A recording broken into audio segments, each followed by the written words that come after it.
Muy bien, agradecemos al Señor siempre su misericordia que nos concede estar todavía sobre la faz de la tierra con vida, ¿verdad? Y con salud, porque hay algunos otros hermanos que ya no tienen salud. Están todavía aquí en la tierra, pero muy mal, muy quebrantados, ¿verdad? Con paciencia, esperando ese momento que el Señor haya de trasladarles a su presencia, como es el caso del hermano Eduardo del Cid. Eduardo del Cid ya está bastante malito, ¿verdad? Fui a verle esta tarde y él está que ya no responde, él ya no responde. No podemos decir que está en coma, pero no responde. Eso significa que él ya está bastante vencido. Hay que estar orando por el hermano para fortaleza de su vida, ¿verdad? Que el Señor le ayude en este momento de agonía que él tiene. Volvemos ahí a Levíticos capítulo 24, versos 10 al 12, que es donde estamos ahorita tratando de entresacar esas lecciones que son de suma importancia para nuestra ayuda espiritual, para nuestras vidas espirituales, donde estamos observando este hombre, hijo del egipcio, que nació de una mujer israelita, pero que este hombre blasfemó el nombre. Vamos ahí al texto 10 de capítulo 24 y leemos hasta el versículo 12. En aquel tiempo el hijo de una mujer israelita, el cual era hijo de un egipcio, salió entre los hijos de Israel, y el hijo de la israelita y un hombre de Israel riñeron en el campamento. Y el hijo de la mujer israelita blasfemó el nombre y maldijo. Entonces lo llevaron a Moisés, y su madre se llamaba Selomit, hija de Dibri, de la tribu de Dan, y lo pusieron en la cárcel hasta que les fuese declarado por palabra de Jehová. Quiera el Señor bendecirnos con su palabra leída. Muy bien, ya estamos considerando el caso de este hombre, y el caso de este hombre es que él salió al campamento, se encontró con un israelita, un israelita verdadero israelita, y riñeron.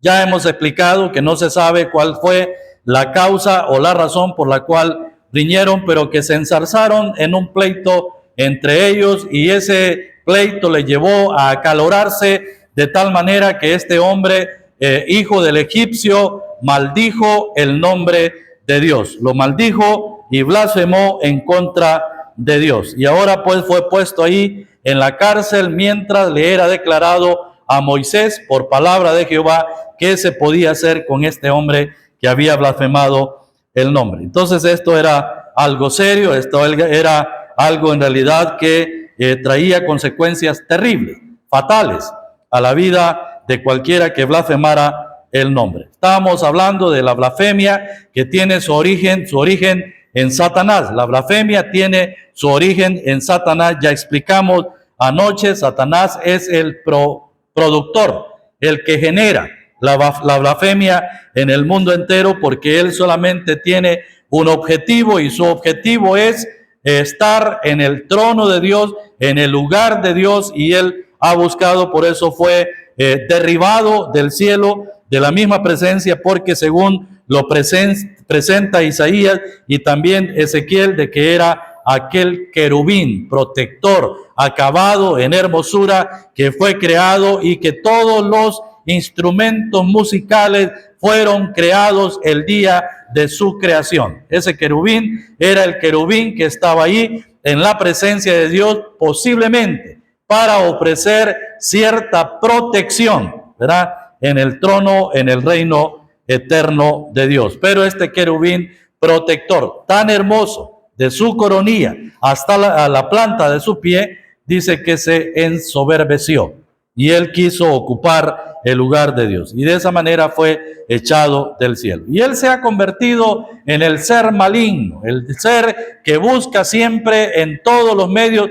la forma de cómo estar en contra de Dios, de levantar las masas en contra de Dios. Incluso él introdujo el pecado en la primer pareja que Dios creó, ¿verdad?, en el huerto del Edén, y sabemos que él buscaba destruir la manera de las cosas que Dios había creado y de estar en contra de Dios. El enemigo de Dios es Satanás, Y no solo es enemigo de Dios, es el enemigo de nuestras almas también.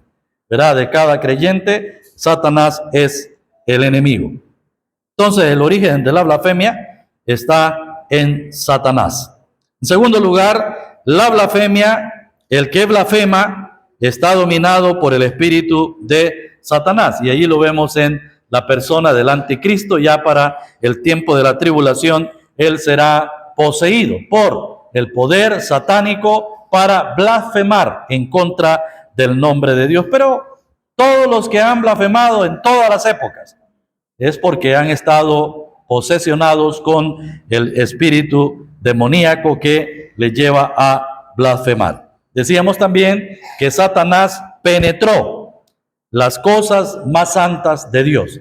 Y eso lo vemos ya cuando él entró en el santuario, en el tabernáculo, en el tiempo de Elí, el sumo sacerdocio, fue invadido, penetrado por Satanás. Y ahí vemos a los dos hijos de Elí, que la Biblia dice así tan claramente que eran impíos y no conocían a Jehová. Qué triste, pero porque estos eran los que representaban al pueblo delante de Dios. Eran los hombres que oficiaban delante del Señor, presentando los sacrificios, las ofrendas, las oblaciones, todo lo que tenía que ver con el servicio sumo sacerdotal era presentado ahí, pero estos no conocían a Dios, eran impíos. Y Dios dice claramente de ellos que habían blasfemado el nombre de Dios y que su pecado no sería jamás expiado. Pecado de los hijos de Elí no sería expiado, ni con ofrenda ni con sacrificio sería expiado el pecado de los hijos de Elí. Y lo sabemos que ellos murieron en la batalla contra los filisteos cuando el arca fue capturada, fue llevada por los filisteos.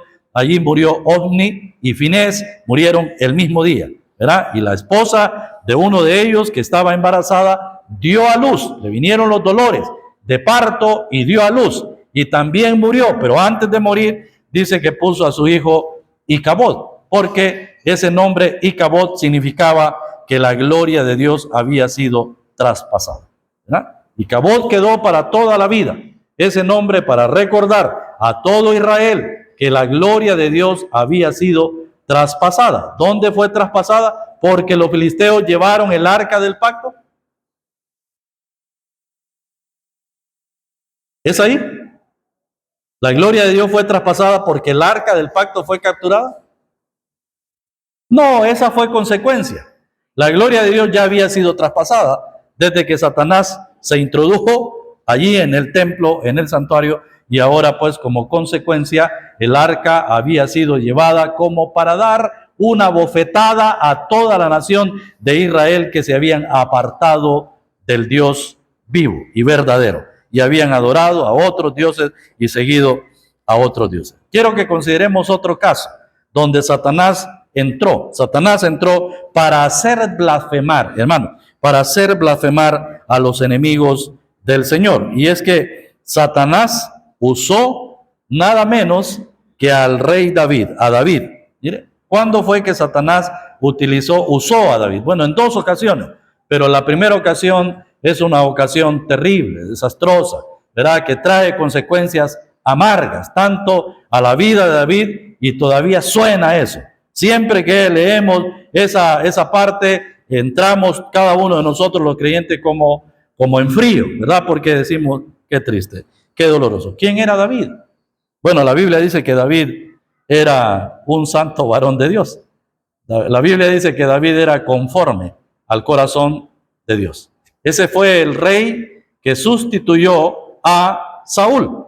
Y fue dicho a Saúl en el capítulo 15 de Primera de Samuel, fue dicho a través de Samuel a Saúl, Dios se suscitará un hombre, un rey conforme a su corazón. El reino ha sido quitado de tu mano y dado a un prójimo tuyo, mejor que tú, porque tú desechaste la palabra.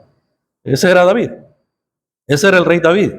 David, joven, un muchacho, ¿verdad? Ya saliendo de la adolescencia, de unos 17 años aproximadamente, fue elegido de detrás de las ovejas, escogido por Dios para ser ungido rey de Israel, ¿verdad? Y a los 30 años ya David estaba sentado en el trono, gobernando por 7 meses, ¿verdad?, al reino de Judá, y luego a los 33 años, a los 33 años, ya David estaba gobernando sobre todo Israel. Por 40 años gobernó David en Israel. Su reino fue un reino, la gloria de Israel, David, pero encontramos que hubo partes en su vida donde Satanás trabajó, porque David lo permitió.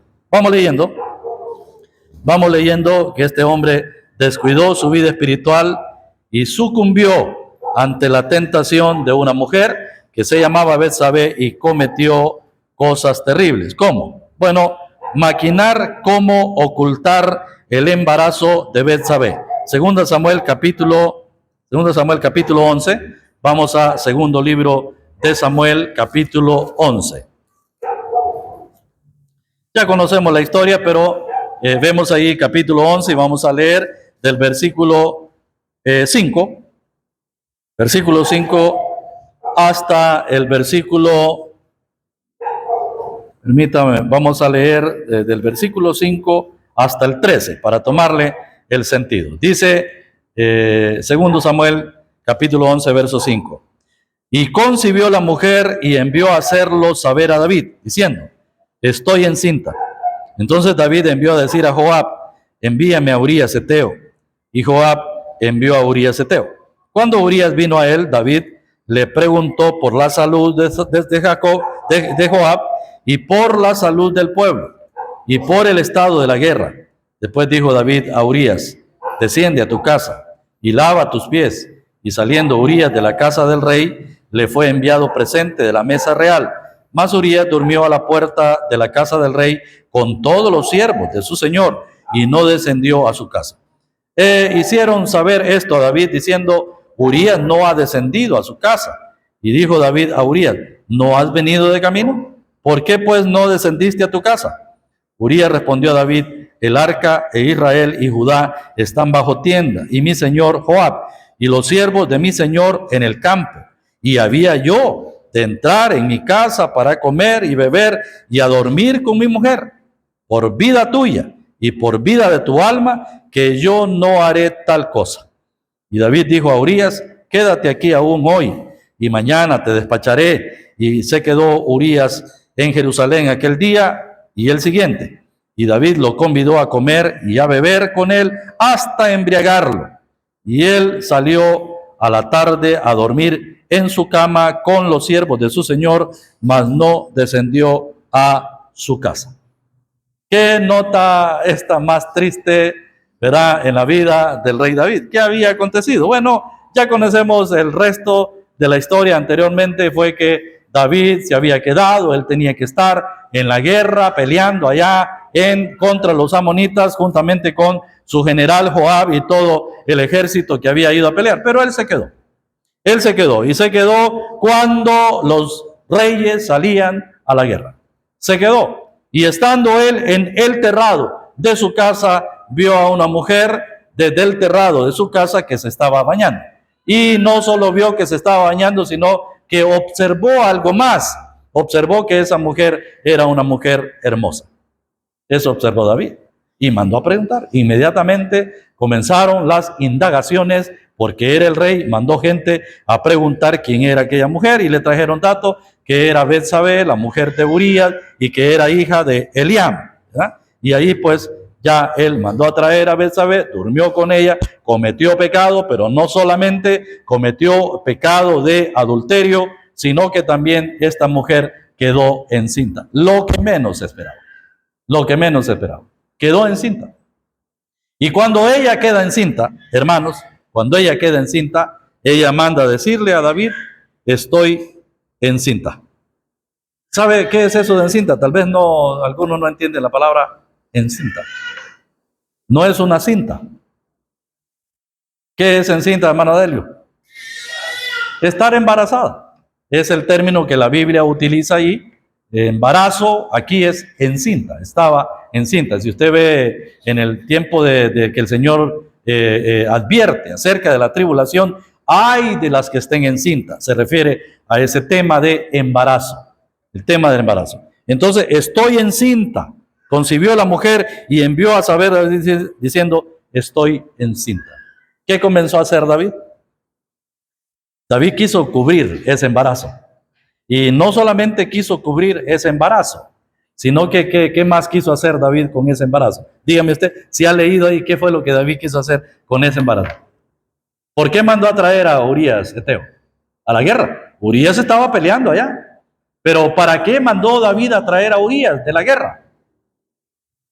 ¿Qué quería hacer David? ¿Qué se proponía? De uno, ¿perdón? Sí, mire qué cosa. Si Urías viene de la guerra, recién había pasado eso. Yo creo que a Urías ni siquiera se le pasaba por la mente y posiblemente nadie le había dicho tampoco lo que había ocurrido. Y él viene en su inocencia de la guerra al palacio del rey. El rey lo convida y ahora que lo convida le dice, ve a tu casa, lava tus pies y entra en tu casa. ¿Verdad? Claro, David lo tenía bien pensado, bien analizado. Dijo, aquí Urías va a ir, va a estar con su esposa, va a dormir con ella y ahora pues no se va a saber nada del asunto y el niño, aunque salga rubio y ojos azules, todo el mundo va a creer que es de Urías Eteo. ¿Verdad? Eso era, David pretendía cubrir el pecado del embarazo y ahora el embarazo haciendo creer que como Urías vino de camino y estuvo esa noche con su esposa, entonces ella quedó embarazada, quedó encinta, ¿verdad? Y ahora cuando Urías regresara de la guerra, entonces iba a venir nada menos que a chinear. Urías iba a venir a chinear un bebé que él iba a estar tan contento con ese bebé que Betsabé le iba a dar porque era su bebé, pero no era su bebé, era el hijo de David. ¿Cómo podríamos nosotros, un hombre que en el Antiguo Testamento era conforme al corazón de Dios y un hombre de quien se dice que era tipo del Señor Jesucristo, que cometa esto? Hermano, que haya llegado a esta trama, porque esta fue una trama de David. Se dejó llevar por la tentación, se dejó llevar por su vista, se dejó llevar por sus deseos pasionales. Y ahora él no haya cómo hacer y ahora quiere tapar este pecado trayendo a Urías. ¿Para qué Urías? Y Urías, hermano. Urías. El Señor estuvo con Urías, guió a Urías y no permitió que Urías fuera a su casa. Si yo vengo de camino de alguna parte, ¿dónde es el primer lugar que voy a ir? Es a buscar a mi esposa. Quiero estar con ella. Usted también haría lo mismo. Pero Urías no fue. Oiga, Urías se queda, porque él tiene unas convicciones enormes en su vida. Él tiene convicciones enormes. ¿Cuál es la convicción? El arca del Señor está bajo tienda. Joab, mi señor, mi general, está en la guerra. Y yo había de venir y estar aquí con mi esposa, lavar mis pies y ir a tener este disfrute. No, dice Urías, eso no lo puedo hacer. Era solidario. Urías fue solidario con los hombres que estaban allá en la guerra peleando. ¿Cómo? ¿Había de hacer eso yo? Dice Urías, no voy a hacer eso. Y todavía cuando David ve la convicción que debiera haber sido la convicción de David, ¿verdad? Ahora es la convicción de su siervo. Ahora David dice, quédate aún una noche más. Y comenzó a embriagar a Urías dándole más cerveza para que él beba ahí y está dándole comida también para ver si ya como un poco ebrio Urías ya se ha olvidado del arca y de todo lo que más está allá y dice Urías, voy a ir a ver a Betsabé, quiero estar con Betsabé. Pero no lo logró. Ni siquiera la embriaguez a la cual fue sometido causó de que Urías fuera a estar con su esposa. Porque esto venía de la mano de Dios. Eso venía de la mano de Dios. Hermano, cuando David ve que Urías, Eteo, no va para estar con su esposa y no hay manera de pegarle ese hijo a Urías, no hay manera, entonces hace otra cosa. ¿Qué hizo David? ¿Qué hizo David? Tramó la muerte de Urías. Primero tramó cómo pegarle ese niño a Urías. Pero ahora, como no fue logrado ese primer punto, ese primer paso, ¿verdad? Ahora pasa del punto A al punto B. Y fue lo terrible, hermano. Tramó la muerte de Urías. Qué terrible. Que un hombre de Dios, conforme al corazón de Dios, ahora busque la muerte también de su semejante, de su propio siervo, de un hombre leal. Buscó la muerte de Urías. ¿Qué hizo? Vamos a leer ahí siempre en capítulo 11, verso 14. Venida la mañana, escribió David a Joab una carta, la cual envió por mano de Urías. Y escribió en la carta diciendo: poned a Urías al frente, en lo más recio de la batalla, y retiraos de él, para que sea herido y muera. Así fue que cuando Joab sitió la ciudad, puso a Urías en el lugar donde sabía que estaban los hombres más valientes.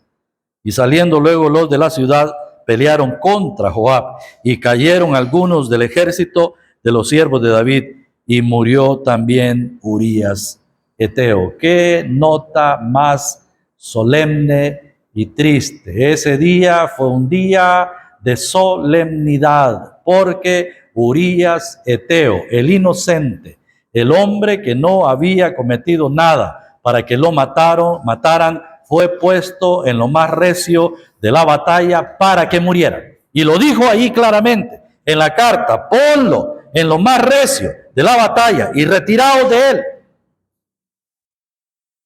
para que sea herido y muera. Feo.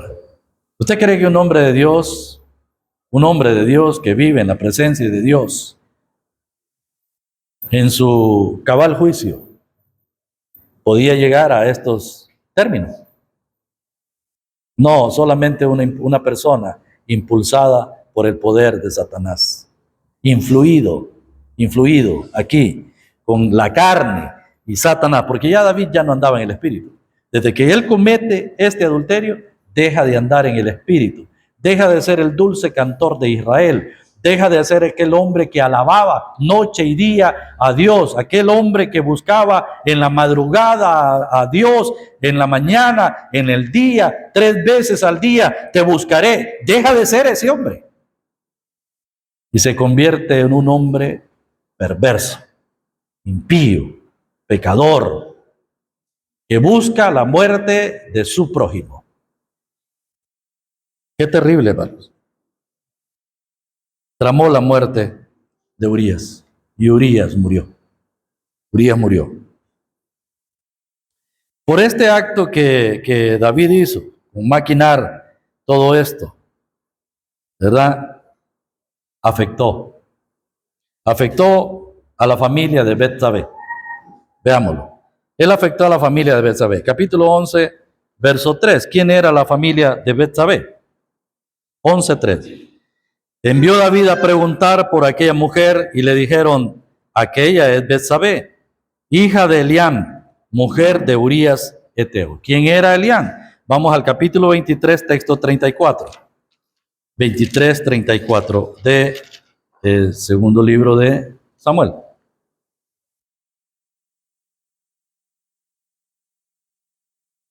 Dice: Elifelet, hijo de Asbai, hijo de Maaca; Elián, hijo de Ahitofel, Gilonita.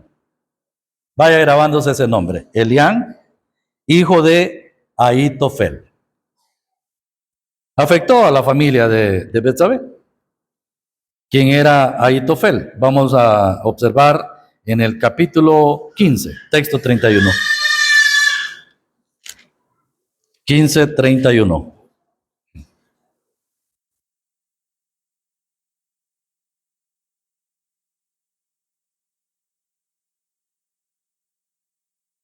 Dice 15:31, y dieron aviso a David diciendo: Ahitofel está entre los que conspiraron con Absalón.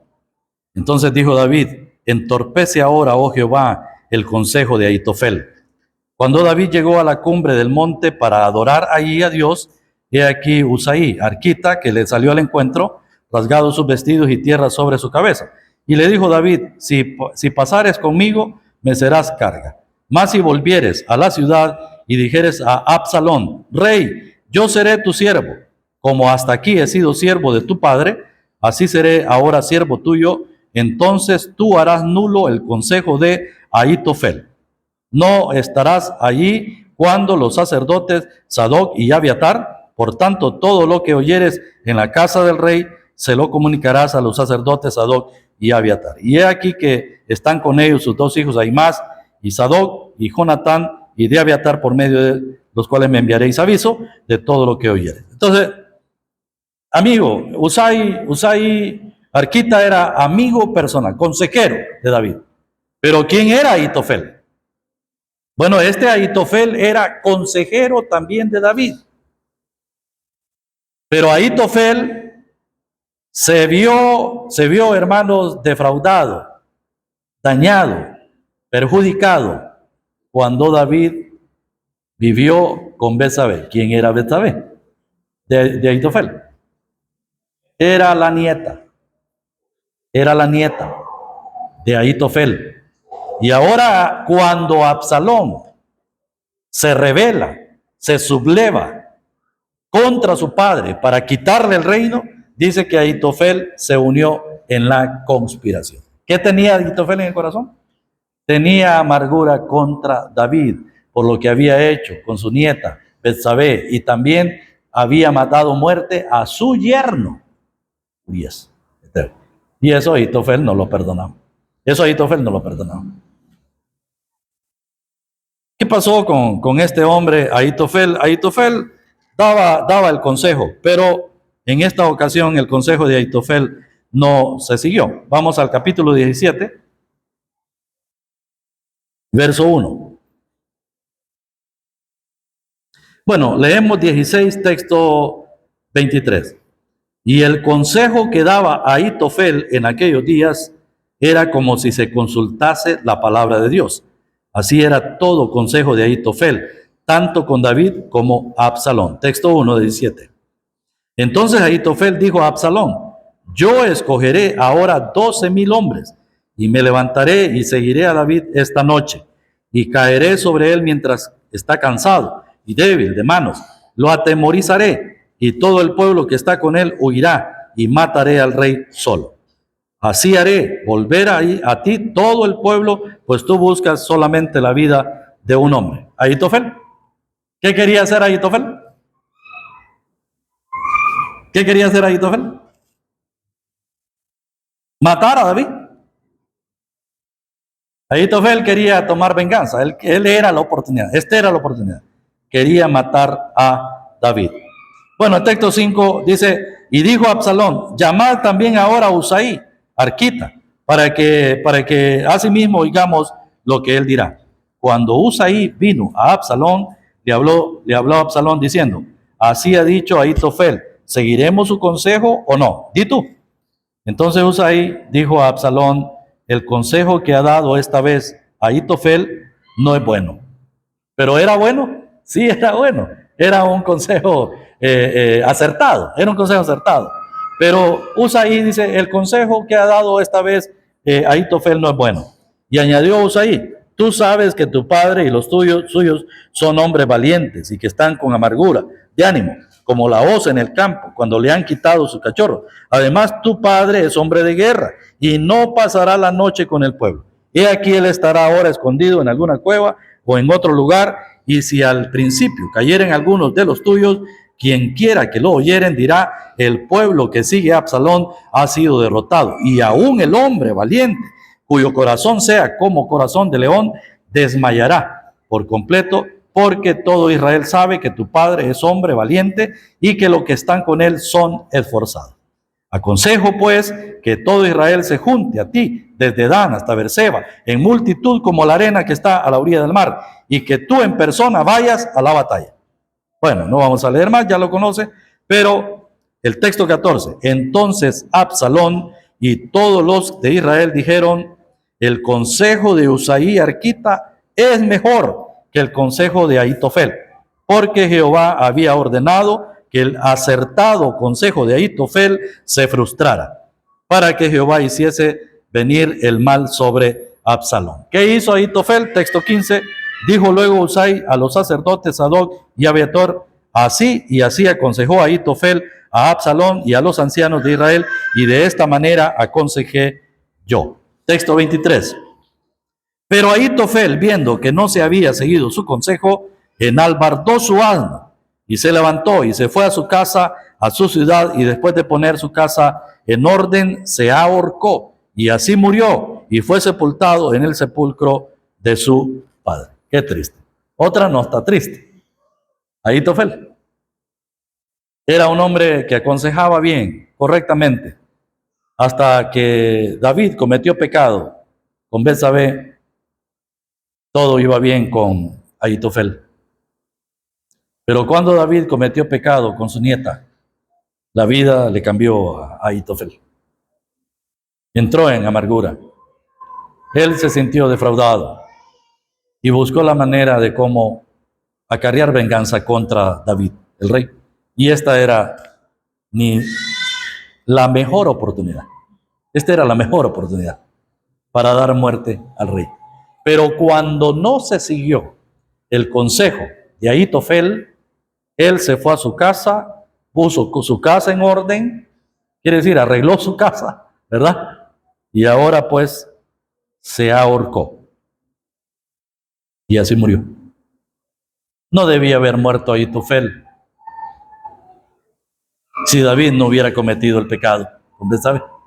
Pero esta es una consecuencia de que David cometió ese pecado y acarreó consecuencias en la familia de Betsabé. El pecado de inmoralidad, hermanos, de adulterio especialmente, es un pecado que causa daño a terceros y a cuartas personas en la vida de la persona que ha cometido adulterio. ¿No le parece?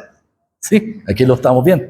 Aquí lo estamos viendo. Ese pecado de adulterio no solo afecta a la mujer que adultera, sino también afecta al hombre que causa o que comete adulterio. Afectó a la familia de Betsabé. Pero el mal proceder de David también, hermanos, trajo efectos en su propia familia.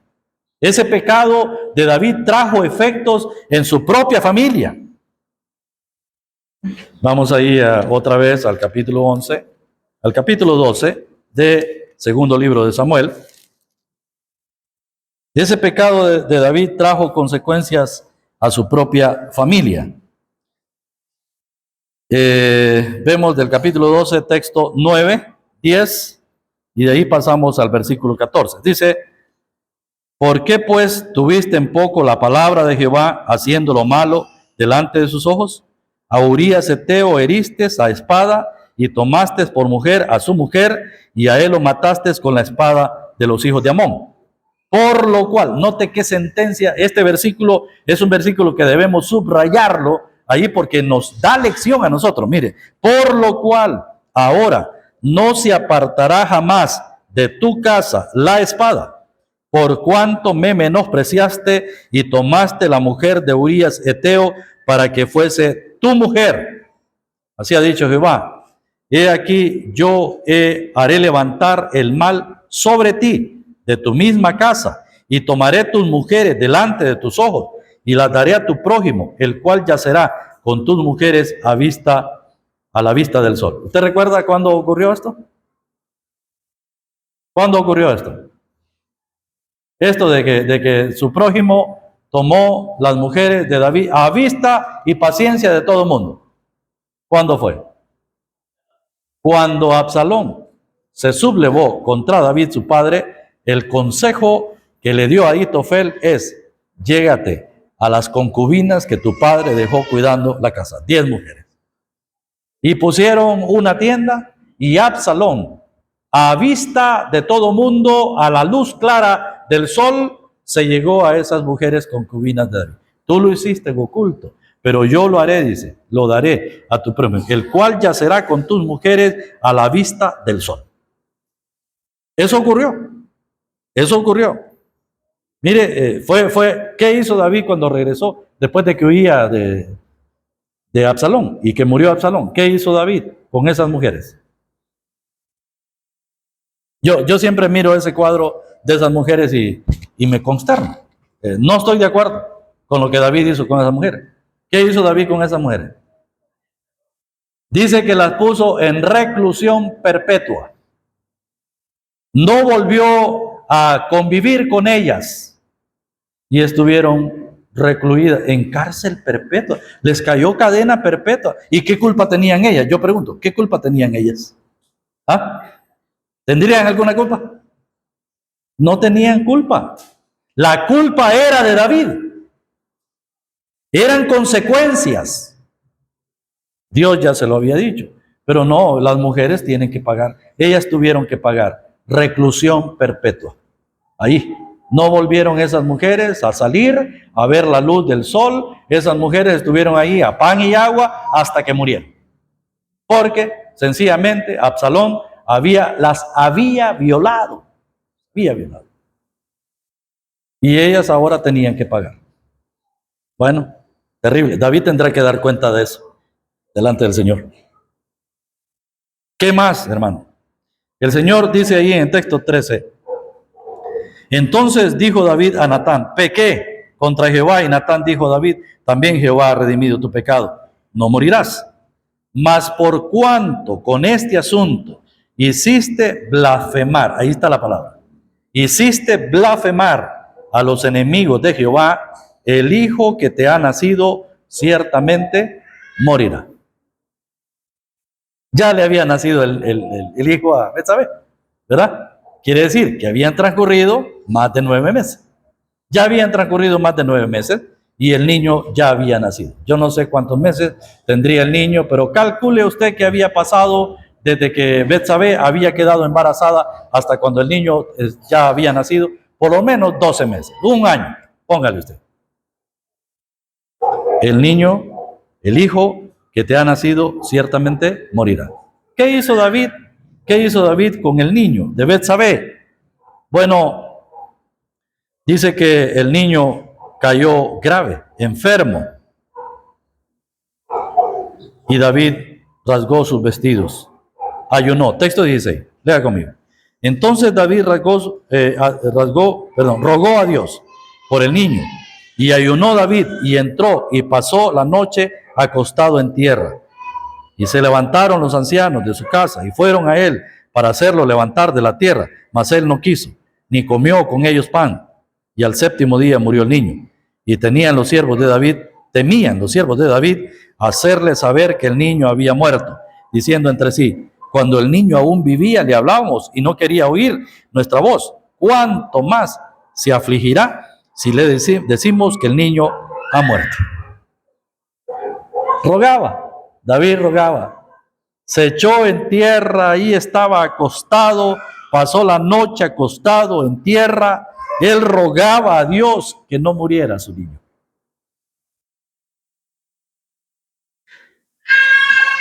Pero la sentencia estaba dada. ¿Tenía esa culpa ese niño de morir?